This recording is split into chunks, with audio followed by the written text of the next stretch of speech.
ಹಳೇಬೀಡು ಇದನ್ನ ನೋಡೋಕೆ ಎರಡು ಕಣ್ಣು ಸಾಲದೆ ಅಷ್ಟೊಂದು ಶಿಲ್ಪಕಲೆಗಳು ಒಂದೇ ಕಡೆಯಲ್ಲಿ ತುಂಬಿದೆ. ಈ ಹಳೇಬೀಡಿನ ಇತಿಹಾಸ ಹೇಳ್ಬೇಕು ಅಂದ್ರೆ ತುಂಬಾ ಸಮಯ ಬೇಕು, ಯಾಕಪ್ಪ ಅಂದ್ರೆ ಅಷ್ಟು ದೊಡ್ಡ ಚರಿತ್ರೆನೇ ಇದರಿಂದ ಇದೆ. ಸುಮಾರು 12 ಮತ್ತು 13ನೇ ಶತಮಾನದಲ್ಲಿ ಸತತ 190 ವರ್ಷಗಳ ಕಾಲ ಇದನ್ನ ನಿರ್ಮಾಣ ಮಾಡೋಕೆ ಟೈಮ್ ತಗೊಂಡ್ರು ಕೂಡ ಇದು ಕಂಪ್ಲೀಟ್ ಆಗಲ್ಲ, ಇನ್ನು ಇನ್ಕಂಪ್ಲೀಟ್ ಆಗೇ ಇದೆ.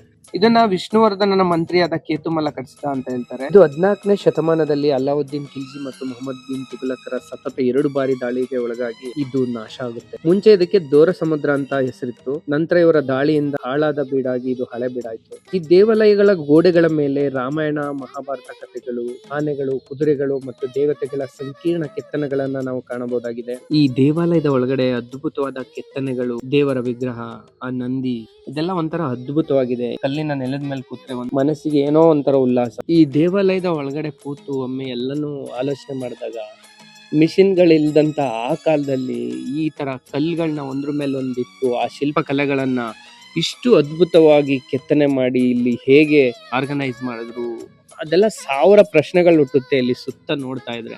ಸಮಯ ಹೋಗೋದೇ ಗೊತ್ತಾಗಲ್ಲ. ಇಲ್ಲಿಂದ ಹೋಗ್ಬೇಕು ಅನ್ಸಲ್ಲ, ಇನ್ನೂ ಹೆಚ್ಚು ಇದನ್ನ ಪ್ರತಿಯೊಂದು ಅಬ್ಸರ್ವ್ ಮಾಡ್ಬೇಕು, ನೋಡ್ಬೇಕು. ಈಗಿನ ಕಾಲದಲ್ಲಂತೂ ನಿಜ ಆಗಲ್ಲ, ಇಷ್ಟೊಂದು ಅದ್ಭುತವಾಗಿ ಇದನ್ನ ಮತ್ತೆ ಪುನರ್ ನಿರ್ಮಾಣ ಮಾಡ್ತೀನಿ ಅಂದ್ರೂ ಕಷ್ಟ ಇದೆ. ಆ ತರ ಈ ದೇವಾಲಯನ ಕಟ್ಟಿದ್ದಾರೆ.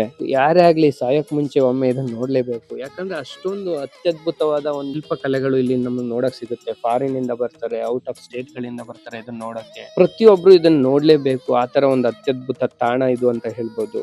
ಇಲ್ಲಿ ಮ್ಯೂಸಿಯಂ ಕೂಡ ಇದೆ, ಭೇಟಿ ನೀಡಿ ತುಂಬಾ ಖುಷಿ ಆಯ್ತು. ಇದೇ ರೀತಿ ಮಾಹಿತಿಗೆ ನಮ್ಮ ಪೇಜ್ ನ ತಪ್ಪದೆ ಫಾಲೋ ಮಾಡಿ. Thank you, love you all, bye.